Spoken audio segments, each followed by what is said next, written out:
The story of John. In the quiet stillness before creation itself, there was the Word, Jesus, existing with God and being God.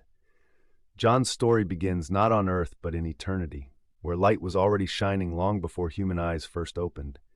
This light stepped into the world, but many did not recognize him. Yet to all who welcomed him, he offered the right to become children of God. John the Baptist appeared like a lantern in the night, calling people to prepare their hearts. He pointed not to himself but to the one greater. Behold, the Lamb of God who takes away the sin of the world. And when Jesus walked by, hearts stirred, and his first followers came to him simply because he invited them with the words, "Come and see." Jesus traveled through villages and towns, revealing the love of the Father.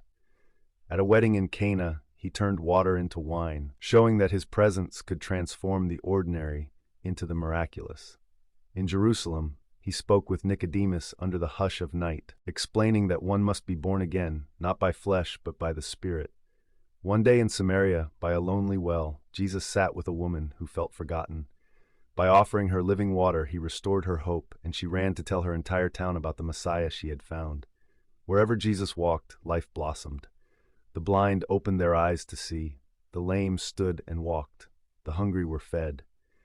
And in Bethany, his friend Lazarus, dead for 4 days, was called by name and walked out of the tomb, wrapped in grave clothes but overflowing with life again. But not everyone rejoiced. Some feared his power, others rejected his truth. Still, Jesus continued teaching his disciples, calling himself the Good Shepherd, the light of the world, the true vine. He washed their feet as a servant, showing them that love is greatest when it stoops low. On the night he was betrayed, he prayed for his followers, for courage, unity, and the strength to carry his message. Then he gave himself over willingly. Jesus was crucified, lifted high on a cross, and with his final breath declared, "It is finished." For 3 days, grief filled the air, but early on Sunday morning the stone was rolled away.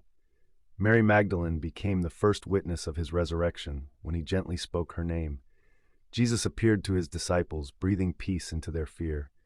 To Thomas he offered his hands, inviting faith even through doubt. Later, by the Sea of Galilee, he cooked breakfast for his friends and restored Peter with 3 simple words, "Feed my sheep." John concludes his story by reminding us that Jesus did many more things, so many that all the books in the world could not contain them. But the purpose of his telling is clear, that we may believe Jesus is the Christ, the Son of God, and that through believing we may have life in his name. Don't forget to like, subscribe,